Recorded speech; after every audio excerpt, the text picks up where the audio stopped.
26 नवंबर को अमेरिका के white house के पास एक फायरिंग होती है और उसके बाद ट्रंप ने जिस तरीके से प्रतिक्रिया दी और थर्ड वर्ल्ड कंट्रीज के लोगों पर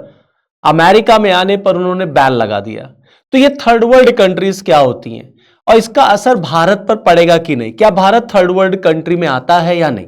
दरअसल थर्ड वर्ल्ड कंट्री, जिसको हिंदी में हम तीसरी दुनिया के देश कहते हैं, ये ऐसे देश होते हैं जहां विकास दर बहुत छोटी होती है, बहुत कम होती है, जो अभी संघर्ष कर रहे होते हैं अपने लोगों के जीवन स्तर को सुधारने में, मूलभूत ढांचे का विकास कर रहे होते हैं, जहां गरीबी पाई जाती है, जहां पिछड़ापन पाया जाता है। ऐसे देशों को थर्ड वर्ल्ड कहा जाता है आर्थिक आधार पर। वैसे अगर आप देखेंगे तो थर्ड वर्ल्ड कंट्रीज की एक और परिभाषा है, ये वो देश हैं जो यूरोप के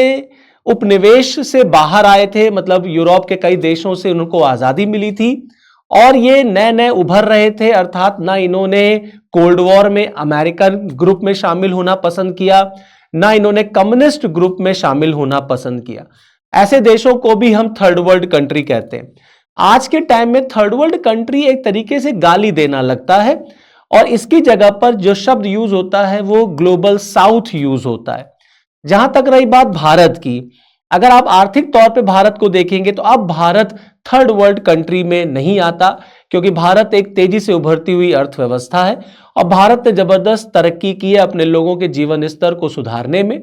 और अपने देश के आधारभूत ढांचे को मजबूत करने में। हाँ, यह बात सच है कि अगर हम राजनीतिक तौर पे देखेंगे तो भारत ग्लोबल साउथ में आता है, क्योंकि अभी वहां पर पूरी तरीके से इंडस्ट्रियलाइजेशन नहीं हुआ है और भारत भी नैम का सदस्य था और भारत ने भी शीत युद्ध के टाइम पर ना कैपिटलिस्ट ब्लॉक को शामिल किया था और ना ही वो कम्युनिस्ट ब्लॉक में शामिल हुआ था। तो जहां तक रही बात ट्रंप के थर्ड वर्ल्ड देशों पर बैन लगाने की, तो भारत के ऊपर इसका प्रत्यक्ष रूप से असर होता हुआ नहीं दिखेगा।